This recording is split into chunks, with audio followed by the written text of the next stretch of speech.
Hello everyone. We're going to end off our unit on similarity with the section 9.3. You may be thinking, oh, we're in chapter 8. Why are we jumping to 9.3? And the reason for that is because section 9.3 deals with similar right triangles. So it belongs in our unit on similarity. When an altitude is drawn to the hypotenuse of a right triangle, there's two smaller triangles that are formed that are going to be similar to the original right triangle. We have right triangle ABC, which has a right angle at C. And if you were to draw an altitude or a line that's perpendicular from angle C to the other side, it forms another right angle. And the two right triangles that are formed here are also going to be similar to the original right triangle ABC. So here, triangle CBD is going to be similar to ABC. That tells you that angle A and angle BCD there are congruent. Angle B and angle B are going to be congruent. And angle CDB, the right angle, is congruent to the original angle CACB. Additionally, triangle ACD is also going to be similar to triangle ABC. Angle A is congruent to angle A.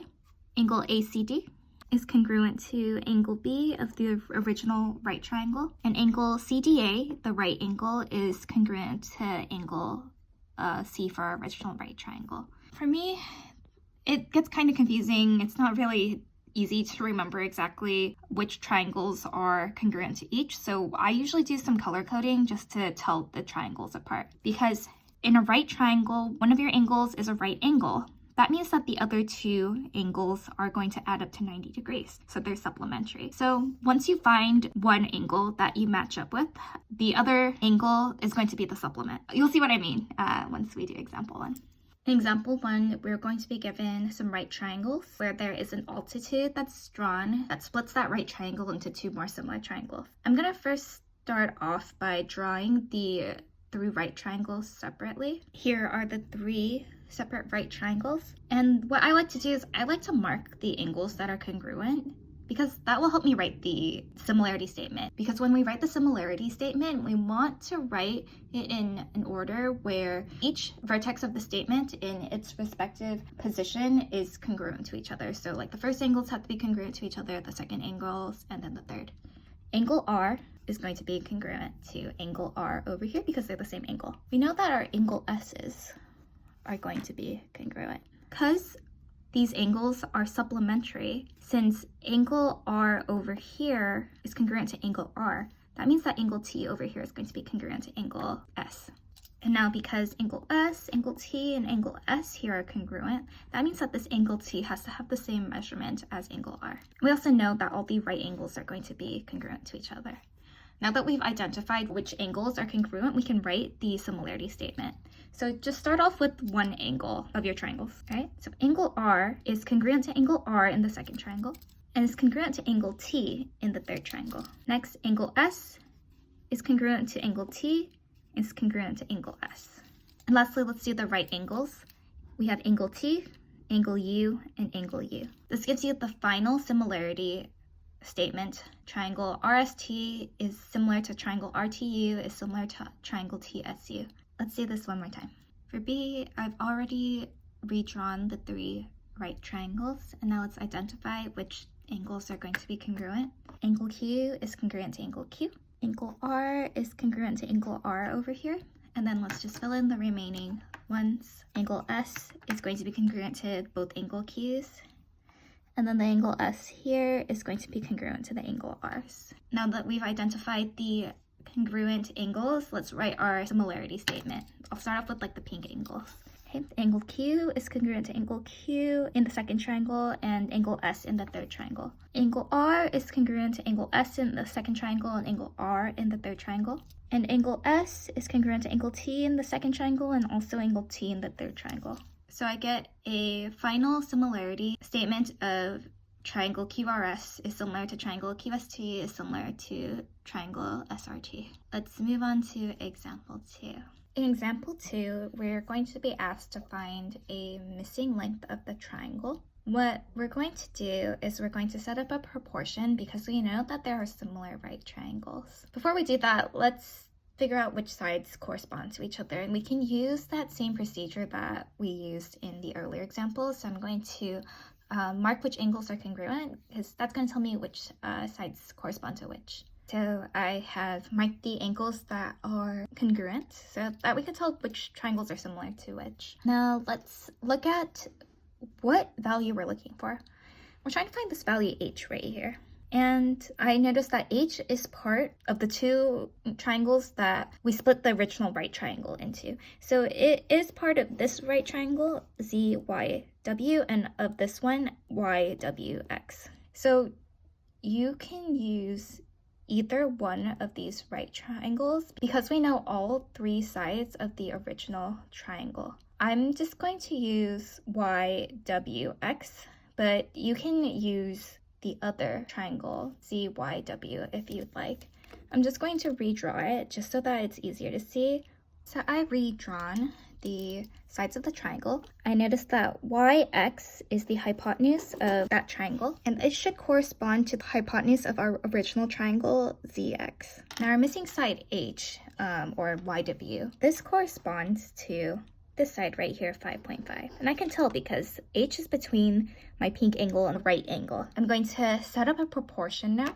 I get H to 3.1 should be equal to 5.5 to 6.3. You could also write this proportion as H over 5.5 is equal to 3.1 over 6.3. That also works. I'm going to cross multiply and then solve. I get that H is around 2.7 meters. You can use the same procedure for part B. And let's move on to the next concept. The geometric mean of two positive numbers a and b is going to be a number x that satisfies this proportion. A over x is equal to x over b. Therefore, x squared is going to be equal to ab, and x is equal to the square root of ab. So for the next example, we're going to be asked to find the geometric mean, and you really only need to use that equation right there.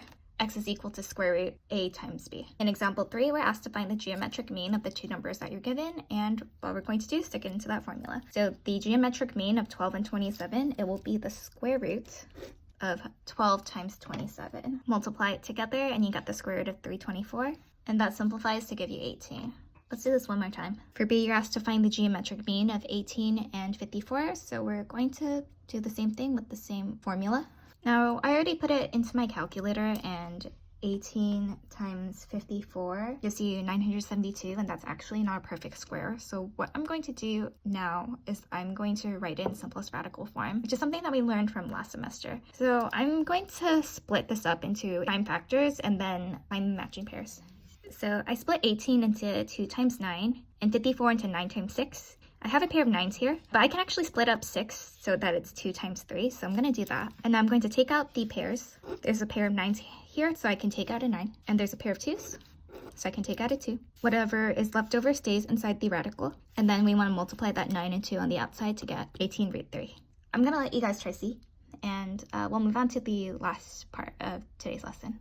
So when you split up a right triangle in the way that we have in this lesson, similar right triangles are going to be formed. And because there are sides that are shared within the similar triangles, we can use the geometric mean concept to solve for missing side lengths of the right triangle. The first one's called the geometric mean altitude theorem. The length of the altitude is going to be the geometric mean of the lengths of the two segments of the hypotenuse. So the two segments that the altitude splits the hypotenuse into. If you were to set up a proportion, then you would get CD over AD is equal to BD over CD. Once you cross multiply, you get CD squared is equal to AD times BD.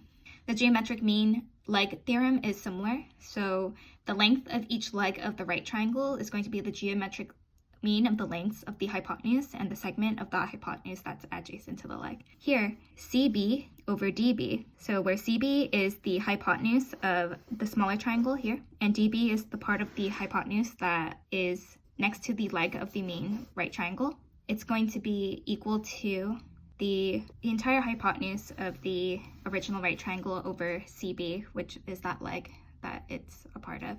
Same thing is true for the other leg of the right triangle. Here, AC to AD, where AC is the hypotenuse of this right triangle on the left, and this is the part of the hypotenuse that is next to this leg, will be equal to the hypotenuse of the main right triangle over this leg AC.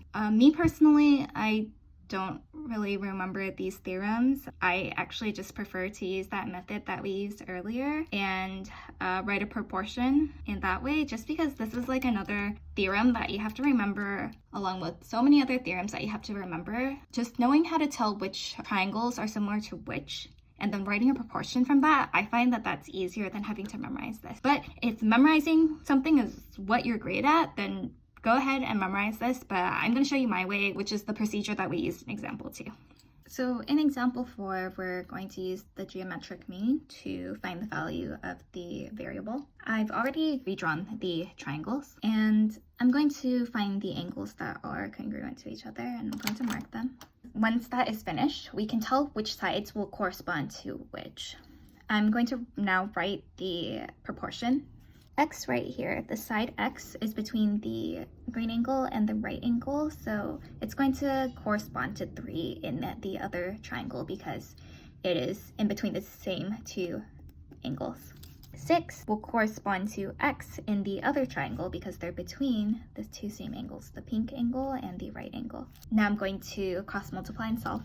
I get x squared is equal to the square root of 18, and I can split up the square root of 18 into square root of 9 times the square root of 2. And we know that the square root of 9 is 3, so this simplifies to give you 3 root 2. I'm going to do one more of these examples, and it's going to use that geometric mean-like theorem. For C, I have split the right triangle into the other 2 triangles, but notice that I'm looking for the side length right here, y.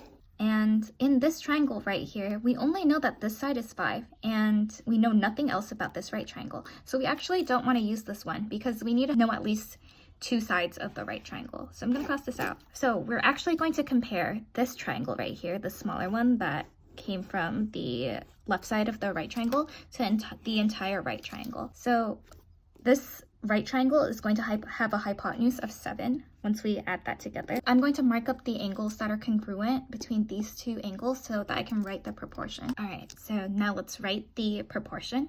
The side y is between my pink angle and the right angle. So that corresponds to 2 in the other triangle.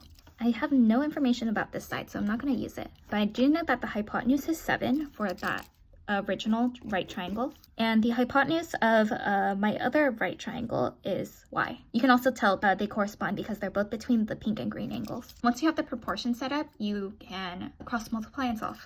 I get y squared is equal to 14 and then square root both sides, and you get y is equal to the square root of 14. Now that's all for today's lesson. Please let me know if you have any questions. You can check the answers for the examples that I didn't do in this video on Google Classroom. I hope you have a wonderful day and take care.